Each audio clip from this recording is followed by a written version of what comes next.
Kellen Ashford stood frozen in the doorway of their suburban Chicago home, his briefcase slipping from his fingers and hitting the hardwood floor with a dull thud. The words his wife had just spoken echoed in his mind like a death sentence, each syllable tearing through him with the force of a freight train. "We're going tomorrow, hubby. I've sold your beach house." Saskia stood in the kitchen, her back to him, casually chopping vegetables for dinner as if she hadn't just destroyed everything. Her blonde hair was pulled into a messy bun, and she hummed softly to herself, completely oblivious to the catastrophe she had unleashed. The normalcy of the scene made it worse somehow, like watching someone dance on a grave without knowing there was a body beneath their feet. What did you just say?" Kellen's voice came out strangled, barely above a whisper. Saskia turned around, knife still in hand, and flashed him a bright smile. "I sold the beach house! Isn't that wonderful? We got $3.2 million for it. The buyers are some tech couple from San Francisco, and they're willing to close immediately. We sign the papers tomorrow morning at 9, and then we hand over the keys. I've already started packing your father's old things from there." The room began to spin. Kellen reached out and gripped the doorframe to steady himself, his knuckles turning white. $3.2 million. She had sold it for $3.2 million. The number was a joke, an insult, a tragedy wrapped in ignorance. But that wasn't even the worst part. Before we continue with what happened next, if you're enjoying this story, please hit that like button, share it with someone who loves a good twist, and subscribe so you don't miss what happens next. And comment below where you're watching from. Now, let's get back to the moment that changed everything. Kellen's mind raced backward through time, to 6 months earlier, to a sterile hospital room that smelled of disinfectant and approaching death. His father, Rhett Ashford, had been lying in that bed, his once powerful frame reduced to fragile bones beneath white sheets. The cancer had ravaged him quickly, leaving them all reeling. "Son," Rhett had whispered, his voice paper-thin, "come closer. There's something you need to know about the beach house."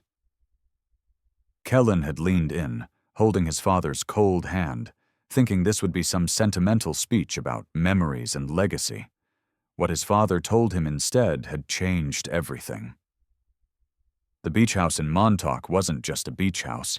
It was a front, a carefully constructed facade hiding something that would make $3.2 million look like pocket change. Buried beneath the property, in a temperature-controlled vault that Rhett had installed 30 years ago, was his life's work as one of the world's most sought-after but anonymous art collectors. 27 original paintings. Works by artists whose names were whispered in reverence in galleries from New York to Paris. A Monet that the art world believed had been destroyed in a fire in 1962. 2 Rembrandts that had vanished during World War II. A Van Gogh from his final tormented months. A Caravaggio that historians had spent decades trying to locate.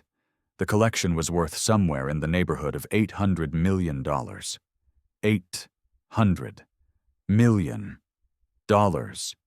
Rhett had been a quiet man, an accountant by day, who'd used his genius for numbers and his connections in underground art circles to acquire pieces that museums would kill for. He'd never sold a single one.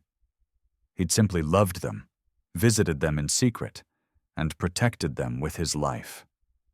"Your mother never knew," Rhett had gasped, fighting for each breath. "Your sisters don't know. Nobody knows except you now.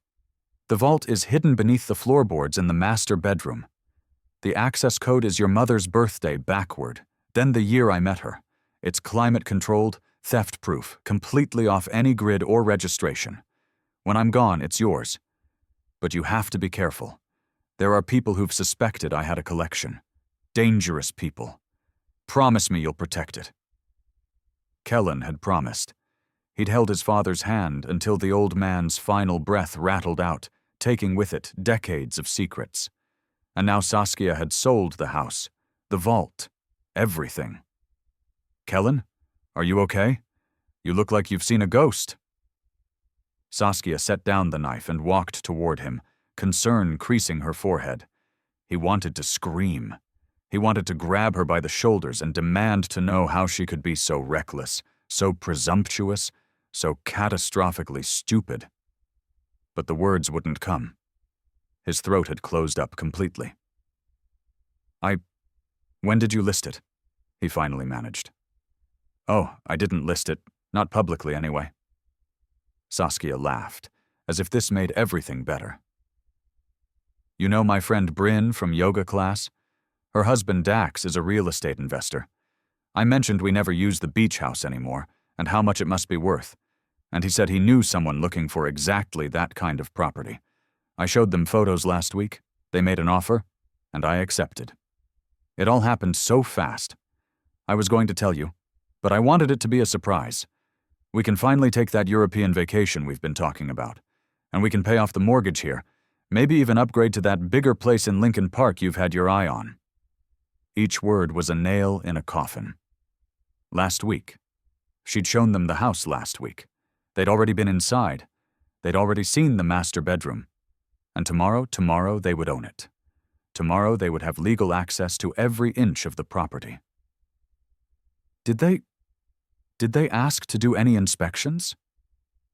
Kellen's voice sounded hollow, even to his own ears. "Oh no, that's the best part. They waived the inspection contingency. They want it as is. They're paying cash, so there's no financing delay. It's like a dream deal, Kellen. Everyone says I got an amazing price for a property in that area." Saskia beamed at him, expecting gratitude, expecting praise. Instead, Kellen felt something inside him fracture. This woman, his wife of 8 years, the person he'd built a life with, had just given away nearly $1 billion worth of irreplaceable art to strangers. And she had no idea. She was standing there proud of herself, thinking she'd done something clever. "I need to sit down," he muttered, stumbling toward the living room couch. Saskia followed him, still chattering happily. "Oh, and the buyers want to take possession immediately after closing. Like, they want us out by noon tomorrow. I know it's rushed, but I figured we don't keep much there anyway, right? Just some of your dad's old furniture and those boxes of his stuff you've been meaning to go through. I already called a donation service to pick everything up tomorrow afternoon after we leave. Clean slate for the new owners." Donation service. She was donating his father's things, the cover items that made the house look innocuous and lived in. Tomorrow afternoon, strangers would be hauling away anything that wasn't nailed down, potentially discovering the vault entrance in the process. Kellen's phone buzzed in his pocket. He pulled it out with shaking hands. Unknown number. He almost ignored it, but something made him answer. "Mr. Ashford?" The voice was smooth, cultured, with a faint European accent. "My name is Victor Strand. I believe we need to talk about a certain property you own in Montauk. Or should I say, a property you owned. I heard through certain channels that it's changed hands. How unfortunate for you. And how fortunate for me." The line went dead. Kellen stared at the phone, ice flooding his veins. Victor Strand. He knew that name. His father had mentioned it once, in a morphine-hazed moment near the end. Victor Strand was a collector, but not the respectable kind.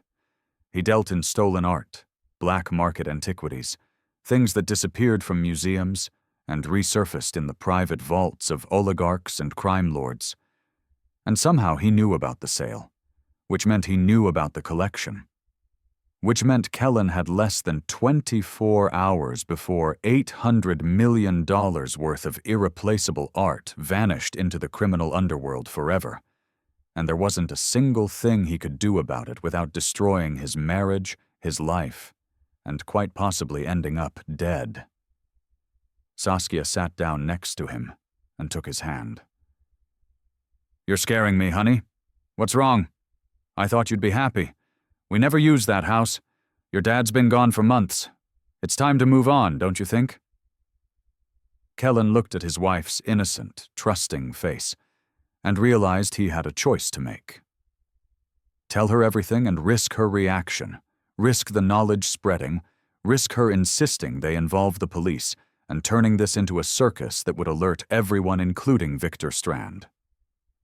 Or say nothing, and somehow figure out a way to stop this nightmare before tomorrow's closing. But there was a third option forming in his mind, a desperate, dangerous option that made his heart pound and his palms sweat. What if he couldn't stop the sale? What if the only way to save the collection was to break into his own house tonight, crack open that vault, and somehow move 27 priceless paintings before dawn? And what if Victor Strand was already thinking the exact same thing? "I'm fine," Kellen lied, squeezing Saskia's hand and forcing his face into something resembling a smile. "Just surprised, that's all. It's a big change. The house has been in the family for 30 years. Saskia's expression softened. "I know, sweetheart. But your dad would want us to move forward, wouldn't he? He'd want us to be happy, not stuck maintaining a house we visit maybe twice a year." She kissed his cheek. "I'm going to finish dinner. Why don't you pour yourself some wine? Tomorrow's going to be a big day." As soon as she returned to the kitchen, Kellen pulled out his phone and opened his messages with trembling fingers. He typed quickly to his old college roommate, Garrett, who now worked in private security. "Emergency. Need your help tonight. Can't explain over text. Are you available?" The response came within seconds. "Always. What do you need?" Kellen glanced toward the kitchen, where Saskia was humming again, completely unaware that her husband's entire world was collapsing. He typed back, "Meet me at the Montauk address in 3 hours. Bring your van. And Garrett, this stays between us. Tell no one." He deleted the messages immediately after sending them, his heart hammering so hard he could hear it in his ears. What he was about to do was insane. It was possibly illegal, definitely dangerous, and could destroy everything if it went wrong. But what choice did he have? "Sask, I just remembered I left some important files at the beach house," he called out, his voice remarkably steady despite the chaos raging inside him. "Personal stuff of Dad's that I need to grab before the sale goes through. I'm going to drive out there tonight, sort through everything, and I'll be back by morning for the closing."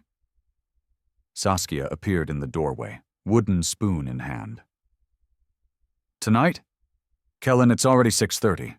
That's a 3-hour drive. You won't get there until almost 10. "I know, but I can't let the donation service take his personal papers and photographs. You understand, don't you? It's the last chance I'll have." The lie tasted bitter on his tongue, but it was wrapped in just enough truth to be believable. Her face melted with sympathy.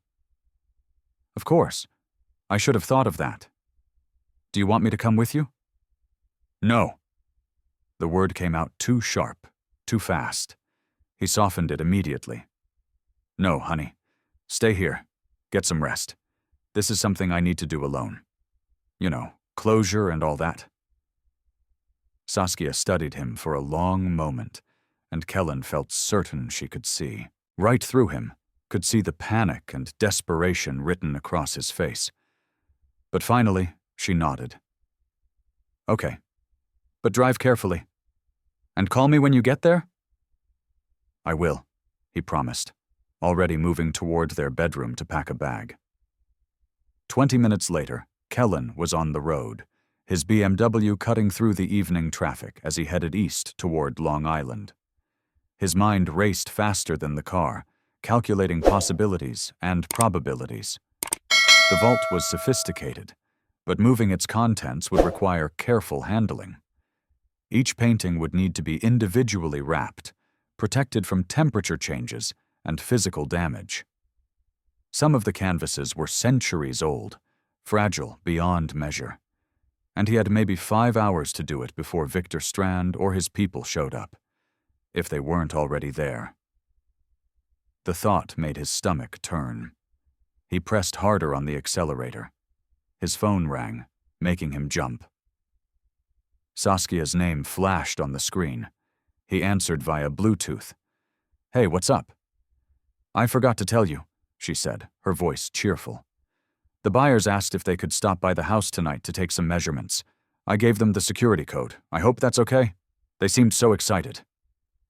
Kellen nearly drove off the road. "You gave them the code? Tonight?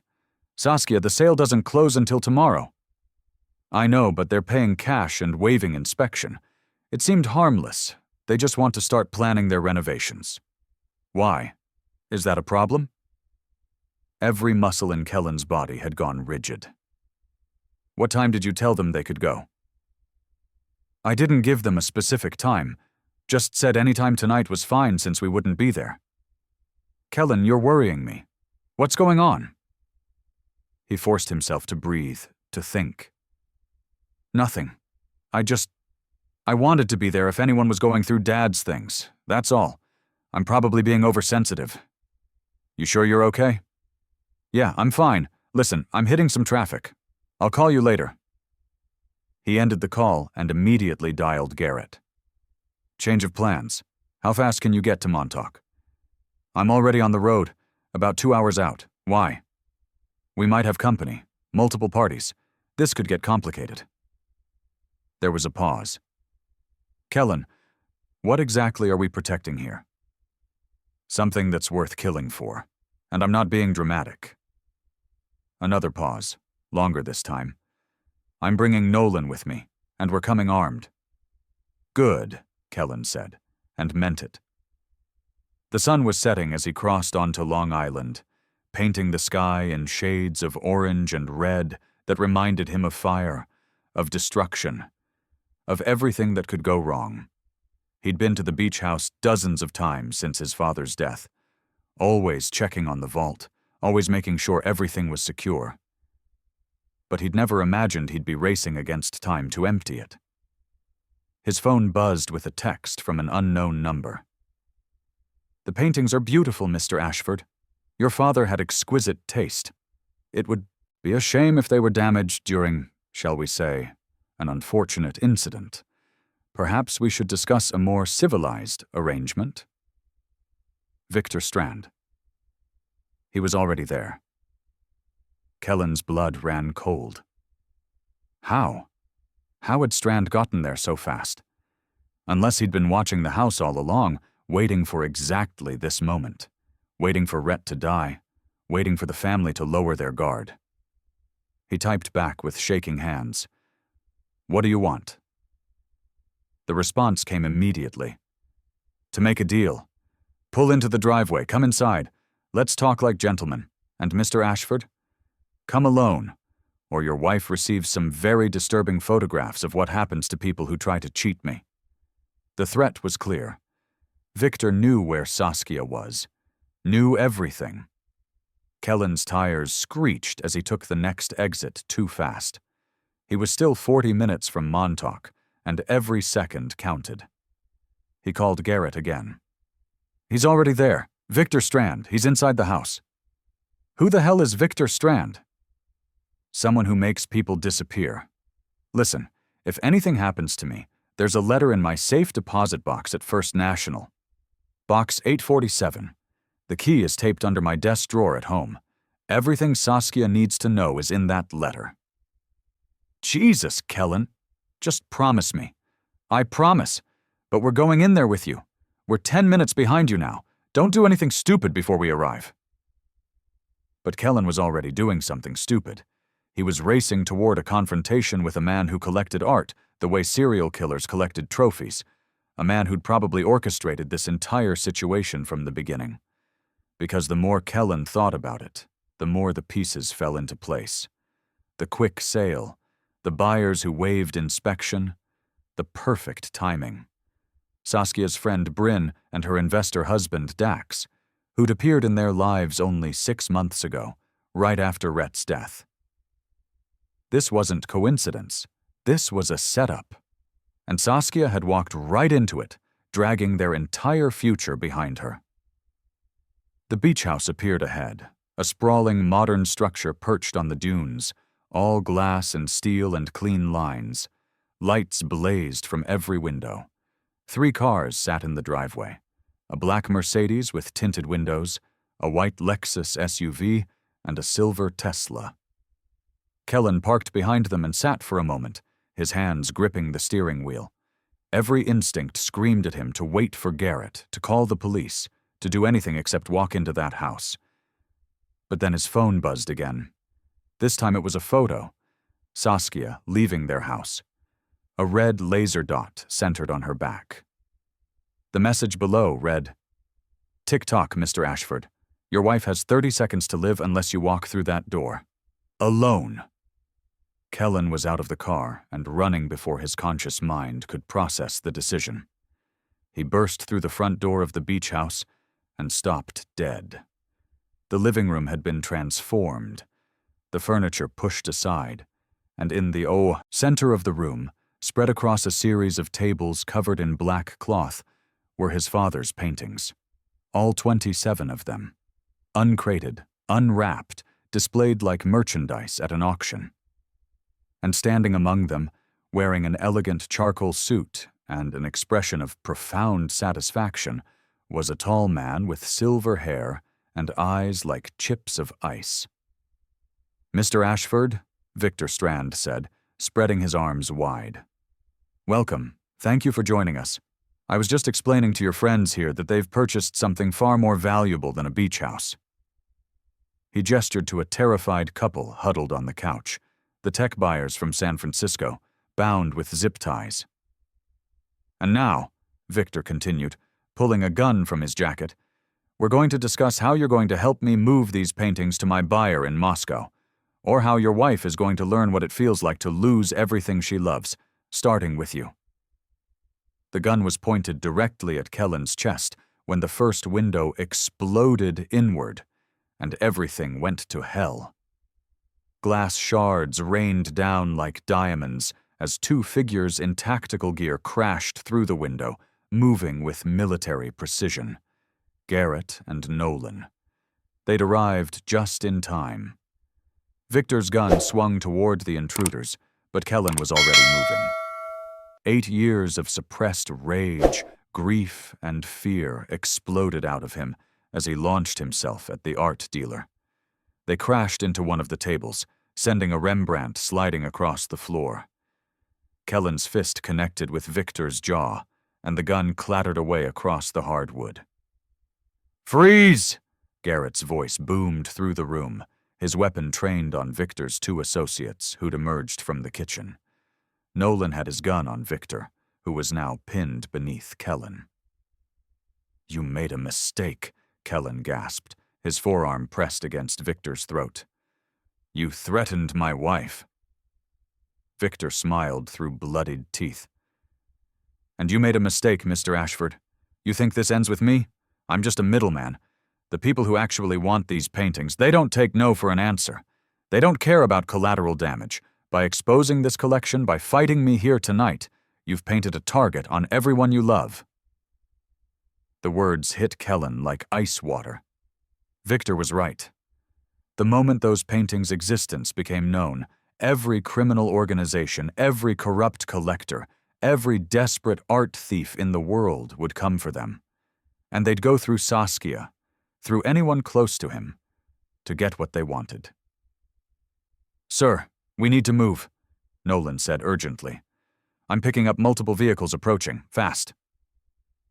Kellen released Victor and stood, his mind racing.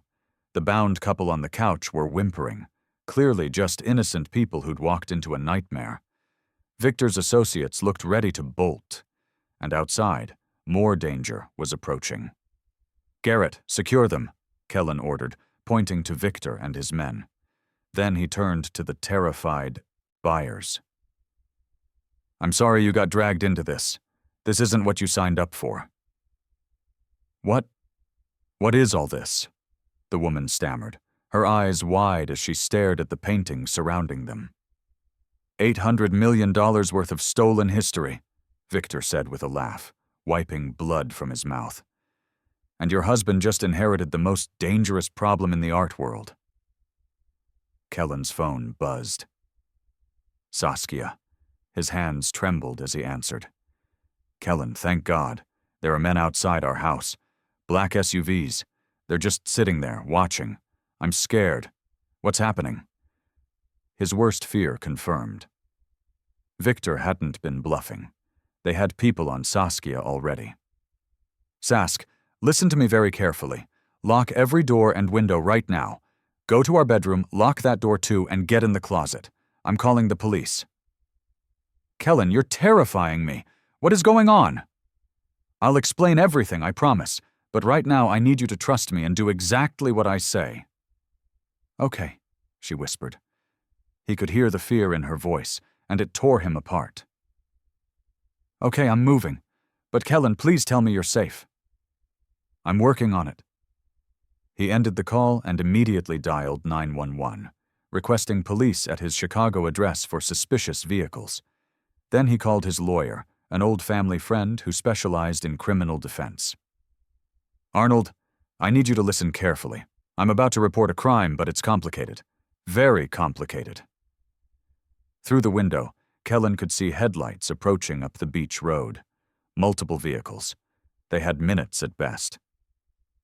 We can't fight them all, Garrett said, reading the situation, and we can't run with 27 paintings. Kellen looked at the collection his father had spent a lifetime building. Treasures that museums believed were lost forever. Art that represented centuries of human creativity and genius. Worth more money than most people would see in 10 lifetimes.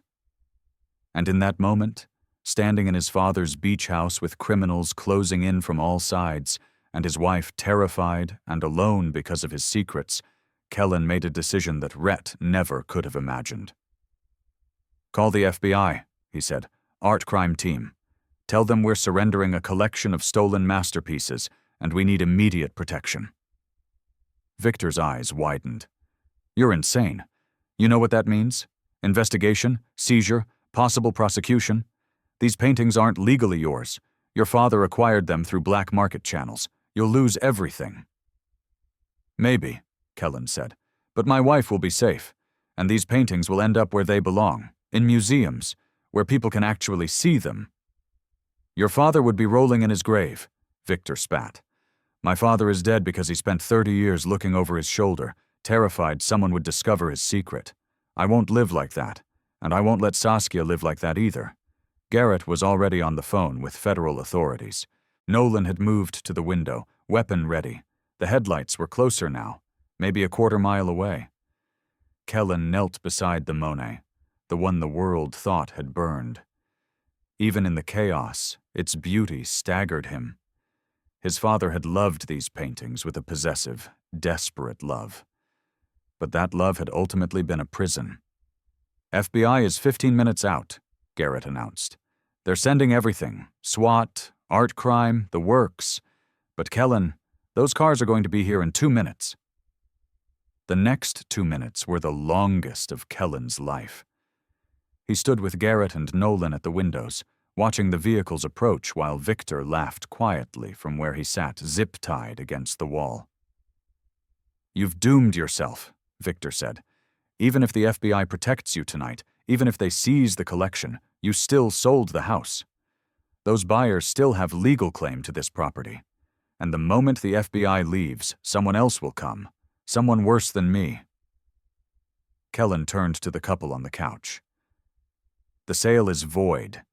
It was made under false pretenses, without full disclosure of what was on the property. My lawyers will handle it. You'll get your deposit back with interest. I'm sorry. The vehicle stopped at the end of the driveway, engines idling. 4 SUVs. Kellen counted at least a dozen figures emerging, silhouettes against the headlights. Then, like a miracle, sirens pierced the night. Red and blue lights strobed through the darkness as federal vehicles screamed up the beach road.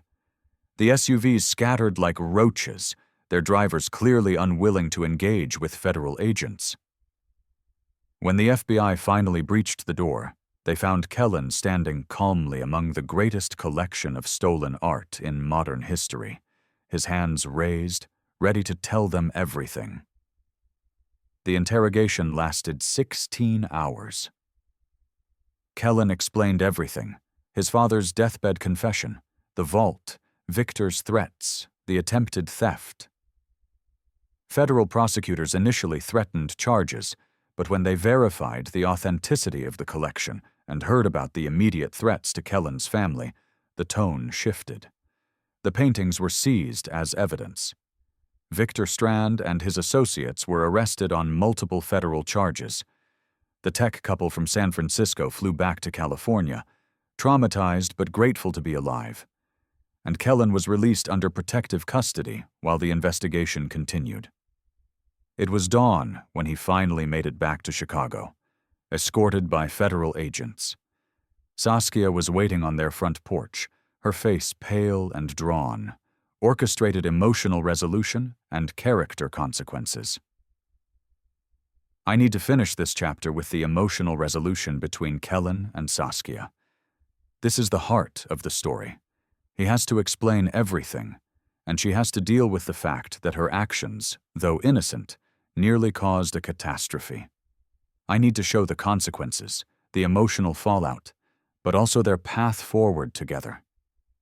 This needs to be powerful and satisfying. The agents gave them privacy. Kellen climbed the porch steps slowly, exhausted beyond measure. "Don't," Saskia said before he could speak. Her voice was cold, harder than he'd ever heard it. "Don't say anything yet, just listen." He nodded, sinking into the porch swing beside her.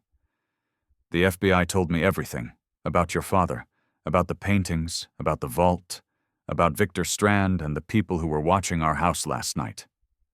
Her hands were shaking. $800 million, Kellen. You kept $800 million secret from me for 6 months. I was trying to protect you. Don't. The word cracked like a whip. Don't you dare make this about protection. You didn't trust me. Your own wife. We promised each other no secrets, and you kept the biggest secret imaginable. Tears streamed down her face, and Kellen felt his own eyes burning. You're right. I should have told you. I was scared and overwhelmed, and I didn't know how to handle it. But Sask, you have to understand. My father made me promise. Your father is dead, Kellen. I'm your wife. I'm here. I'm alive. And you chose a dead man's promise over trusting me. She stood up, pacing the porch. Do you have any idea what I've been through? FBI agents telling me my husband has been hiding stolen art? That I nearly sold it to criminals?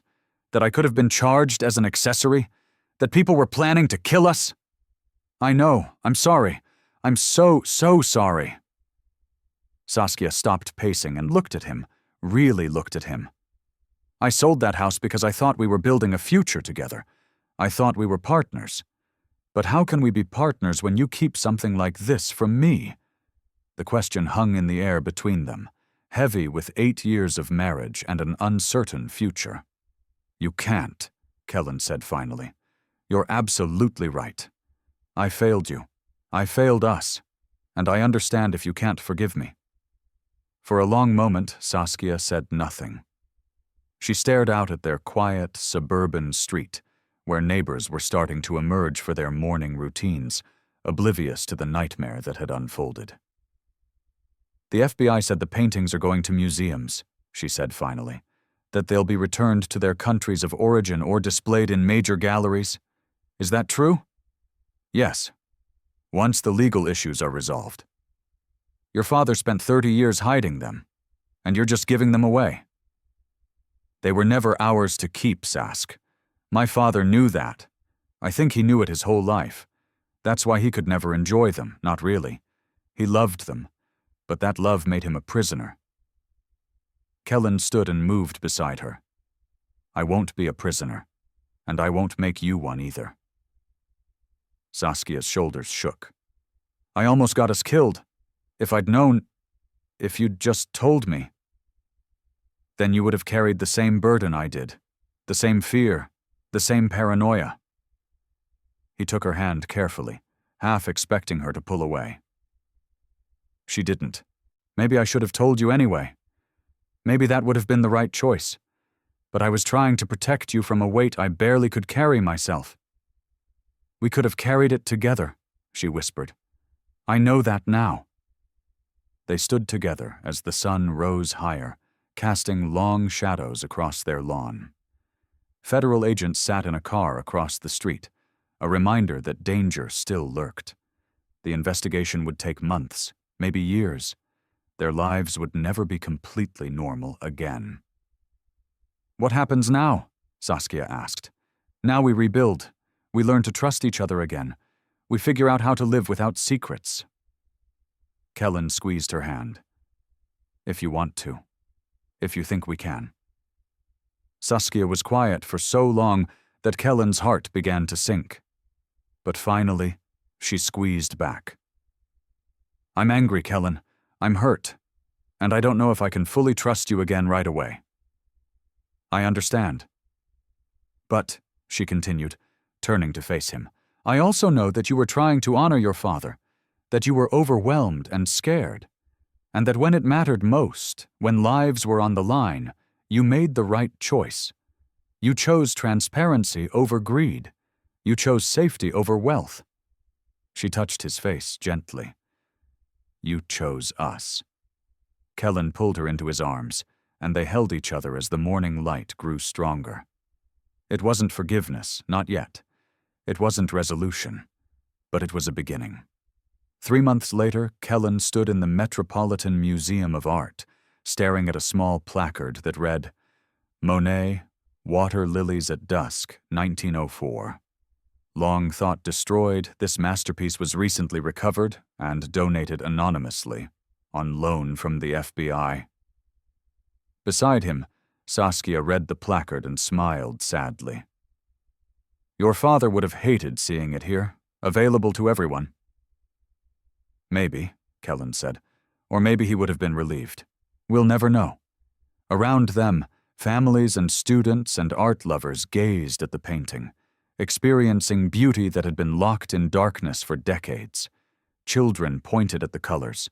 Scholars took notes. An elderly woman wept quietly, overcome by the privilege of seeing something she'd studied her entire life, but never dreamed she'd witness in person. My wife said, We're going tomorrow, hubby. I've sold your beach house, Kellen murmured. But what she didn't know was that she'd set in motion the greatest art recovery in modern history. Saskia leaned her head on his shoulder. Is that how you're going to tell this story? It's one way. Another way is that she saved my life by forcing a decision I was too scared to make. And another way, Saskia said quietly, is that we both learned that some secrets are too heavy to carry alone. That marriage means sharing everything, even the terrifying parts, especially the terrifying parts. They stood together in that museum gallery, two people who'd come within inches of losing everything, now bound by something stronger than they'd had before. Not the easy trust of people who'd never been tested, but the hard-won trust of people who'd walked through fire and chosen each other on the other side. The Monet glowed in its climate-controlled case, finally free to fulfill its purpose. To be seen, to be shared, to remind everyone who looked at it that beauty belongs to the world, not to those who try to possess it. And somewhere, Kellen liked to think, his father was finally at peace.